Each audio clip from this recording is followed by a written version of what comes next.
Last night, in the kickoff call for my 31-day Summer Slow Living Challenge, I noticed a common thread of how people find themselves living these days.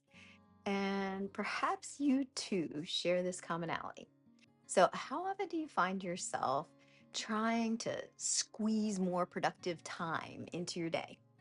Or do you find yourself rushing to try and accomplish more or forgoing any relaxation while just trying to mark more off of your to do list that isn't really reasonable in the first place? I mean, why do we do this to ourselves? Have you found yourself so busy trying to keep up with and finish that darn to do list that somewhere along the way, life may have even started to lose its meaning and doing things just for the pure fun of it began to take a real backseat, or it got kicked to the curb entirely? Maybe you're even noticing that you're not spending time on what you truly value, like your friends and your family, your health and your well being. If this resonates with you, then it's time for a life reset. It's time to slow down and make the most of your one precious life. Well, in today's video, we are going to get to the root problem of all this hurrying to get more done. We are going to get to the bottom of why we hustle and why we are perpetually busy. And that way we can break the hold on the expectations that are causing us to live this way and begin to live a richer, more fulfilling life. So I'll share some journal prompts with you to help you uncover your own personal drivers behind pushing to always get more done. And I will share some suggestions for you on how you can push back on expectations, both from yourself and from others, from work, that type of thing. So if you're new here to my channel, here's a quick introduction. I am Julie with JMB Living. That stands for Joyful, Mindful, Balanced Living.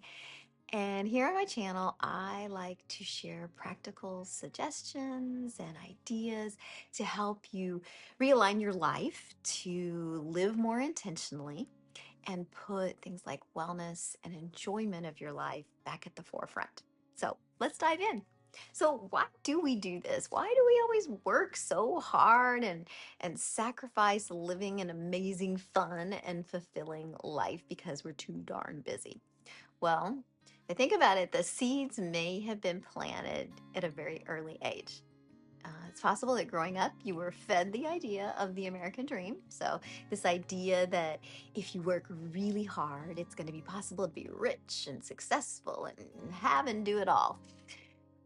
And then maybe you grew up and went to work and you found a good job, kind of like I did. And this concept was fortified further by the demands at work and an environment that really rewards long hours and personal sacrifice, as well as maybe expectations from friends and community and everything that the more money and bigger title are actually worth going after, even though the only thing that they eventually lead to is more work, more responsibility, and with it, more stress, right?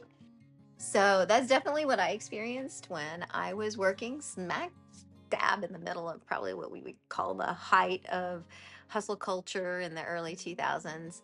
And if I think about it, maybe one of the really good things that did come out of COVID was this wake up call that many people had, in which they started really reassessing their lives. Now, I had actually resigned right before COVID hit. And so I was already doing some of that reassessing, if you will. And because I was just really looking for a life with more meaning, I was looking for a better work-life balance and to know like and find an inner purpose. Because it seems like to me that the driving force behind working too hard and too much comes from expectations. And that comes from a variety of sources. What we learned growing up, that American dream, the expectations at work, expectations of family and friends, and all this blends into one big soup pot of the expectations that you set for yourself.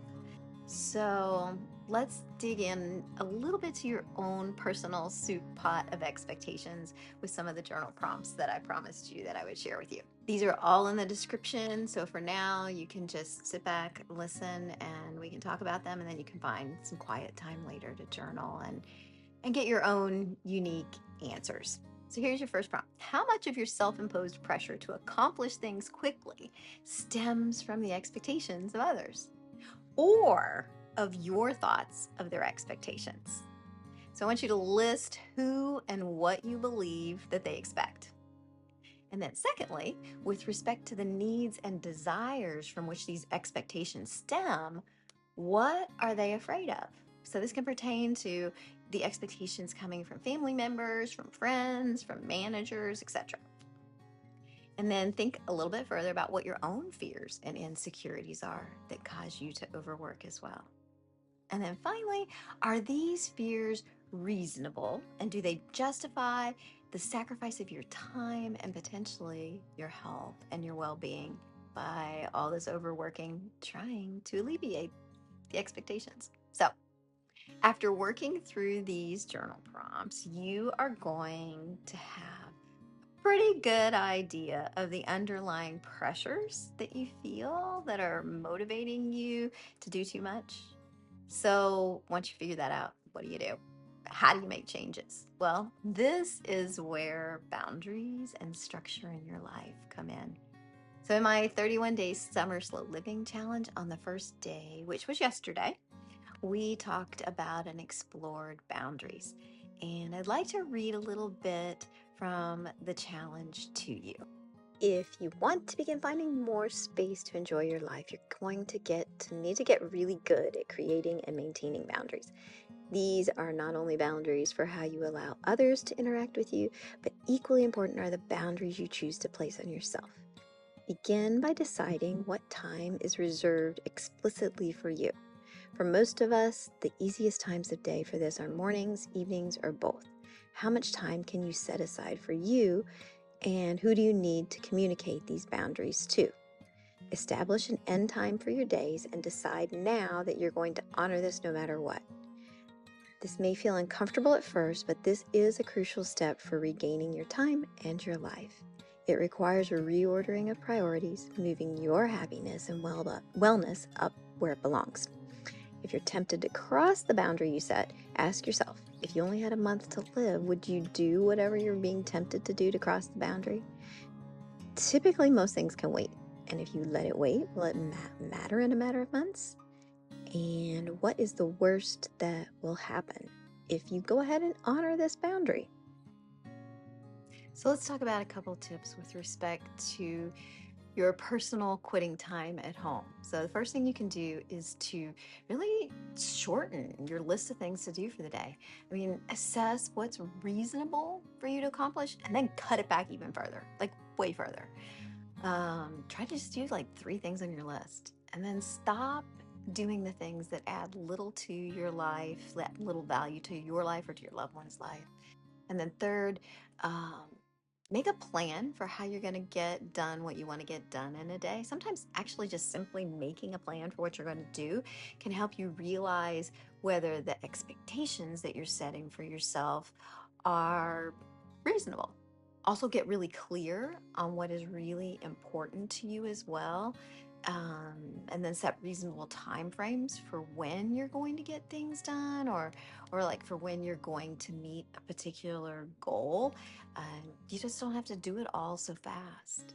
So with respect to work, and those boundaries where you're being pushed to work longer hours than you may want to, here's a couple of ways to push back in that regard. So the first one is to really establish for yourself a firm quit time and acknowledge to yourself and to others that work after this time just simply isn't the same quality.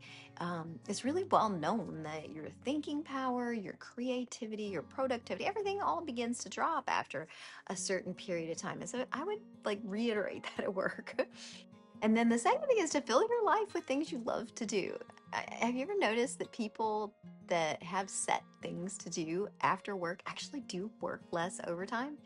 And like whether it's picking up their kids or whether it's attending a community obligation or some other type of scheduled activity, these scheduled activities seem to be more acceptable reasons for leaving work. And I say that because it may make it easier for you to actually follow through with that too. With respect to family, well, the needs and desires of the people that you live with get intermingled in with your own needs and desires. And if it feels like they're out of alignment, then you may need to find ways to compromise or to do things a little bit differently to attempt to meet everyone's needs. But I would say that it's important that you get really clear first on what you want before having this type of discussions. Um, I would suggest you lead with your core values when you're contemplating about what you really want in your life and how you want to make changes to what you're doing and how you're living. Now, if you aren't clear on what your core values are, you may want to listen to my video on core values where I guide you through a process to find your own core values. And there's also a free resource, a PDF downloadable that you can find in the link to the description below. Um, and once you know what you really want and what you really need for you and what's important to you, then you can clearly communicate your needs for time for yourself and work with your family members to try and figure out how to make that happen for you. So the next thing that's helpful is to also establish good, enjoyable morning and evening routines. So this video that I have about morning routines may actually be helpful to you in crafting your own morning routine if you don't have one right now. So hopefully our discussion today and the journal prompts that you are going to use will help you get started to break free of any unreasonable expectations that you have of yourself and from others. If you found this discussion on boundaries useful and you want to join the Slow Living Challenge, it's not too late for you to do so. We just started yesterday. You can find the link where you can sign up in the description. It would be really great to connect with you there personally as a part of that challenge. So I do hope you join. And regardless, if you enjoyed this video, would you do me a big favor and give it a thumbs up and recommend it to anyone that you think that might find it helpful and benefit from it as well. It really does help. So thank you so much for watching, and I will see you in the next video.